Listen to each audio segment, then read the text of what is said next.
Numerous indigenous peoples occupied Alaska for thousands of years before the arrival of European peoples to the area. It's believed the first Russian settlement in Alaska was established in the 17th century. According to this hypothesis, in 1648, several expeditions came ashore in Alaska by storm and founded this settlement. This hypothesis is based on the testimony of Chukchi geographer Nikolai Dworkin, who had visited Alaska in 1764 to 1765 and who had reported on a village on the Kuvern River, populated by bearded men who quoted "pray to the icons." Between 1774 and 1800, Spain decided to send several expeditions to Alaska to assert its claim over the Pacific Northwest. When the Russians were there, they never fully colonized Alaska, and the colony was never very profitable. There is still evidence of Russian settlement in names and churches throughout southeastern Alaska. It's 1867, and a man called William H. Seward, the United States Secretary of State under President Andrew Johnson, negotiated the purchase of Alaska with the Russians for $7.2 million. Alaska was now loosely governed by the military and was administered as a district in 1884 with a governor appointed by the United States President.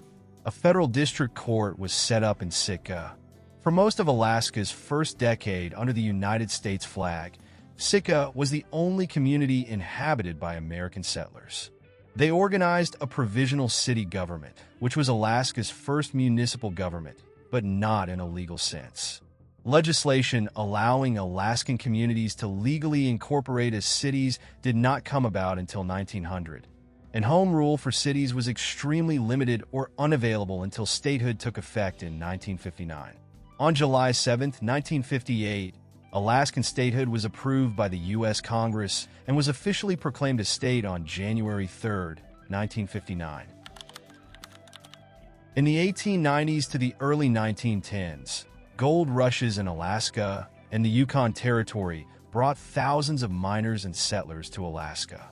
From 1879 to 1920, Alaska mineral production was a total of over $4.6 million. By today's price, it would be $6.69 billion. Now Alaska was officially incorporated as an organized territory in 1912. Alaska's capital, which had been in Sitka until 1906, was moved north to Juneau. In 1968, there was discovery of oil at Prudhoe Bay. This led to the construction of the Trans-Alaska Pipeline System completed in 1977, which led to an oil boom. Royalty revenues from oil have funded large state budgets from 1980 onward. Oil production was not the only economic value of Alaska's land. In the second half of the 20th century, Alaska discovered tourism as an important source of revenue. Tourism became popular after World War II when military personnel stationed in the region returned home, praising its natural splendor.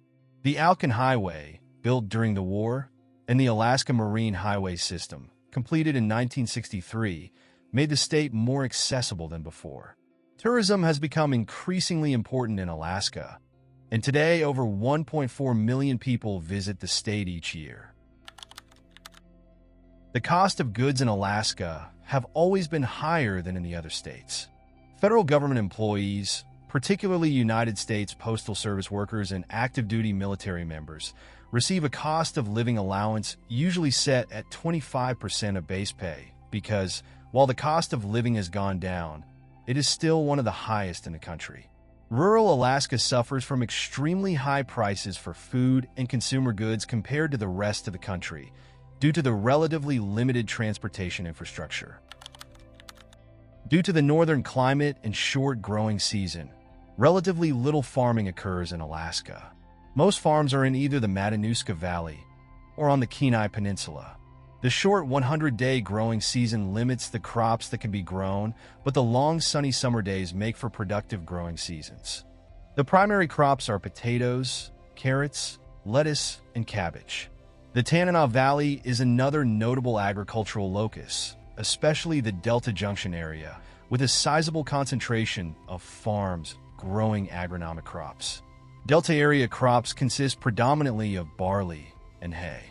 West of Fairbanks lies a concentration of small farms catering to restaurants, the hotel and tourist industry, and community-supported agriculture. Alaskan agriculture has experienced a surge in growth of market gardeners, small farms, and farmers markets in recent years, with the highest percentage increase to 46% in the nation in growth in farmers markets in 2011, compared to 17% nationwide. When it comes to seafood, Alaska has an abundance of it, with the primary fisheries in the Bering Sea and the North Pacific. Seafood is one of the few food items that is often cheaper within the state than outside it. Many Alaskans take advantage of salmon seasons to harvest portions of their household diet while fishing for subsistence, as well as sport. Most food in Alaska is transported into the state from other states, and shipping costs make food in the cities relatively expensive. In rural areas, subsistence hunting and gathering is an essential activity because imported food is prohibitively expensive. Although most small towns and villages in Alaska lie along the coastline, the cost of importing food to remote villages can be high because of the terrain and difficult road conditions, which change dramatically due to varying climate and precipitation changes. Transport costs can reach $1.10 per pound or higher in some remote areas during times of inclement weather or rough terrain conditions. Considering these locations can be reached at all. The cost of delivering a gallon of milk is about $3.50 in many villages. Fuel cost per gallon is routinely 20 to 30 cents higher than the contiguous United States average, with only Hawaii having higher prices. Alaska has few road connections compared to the rest of the U.S. The state's road system, covering a relatively small area of the state, linking the central population centers and the Alaska Highway, the principal route out of the state through Canada. The state capital, Juneau, is not accessible by road, with access only being through ferry or flight. The western part of Alaska has no road system connecting the communities with the rest of Alaska. Built around 1915, the Alaska Railroad played a key role in the development of Alaska through the 20th century. It links shipping lanes on the North Pacific with interior Alaska with tracks that run from Seward, passing through Anchorage, Eklutna, Wasilla, Talkeetna, Denali, and Fairbanks, with spurs to Whittier, Palmer, and North Pole. It is well known for its summertime tour passenger service.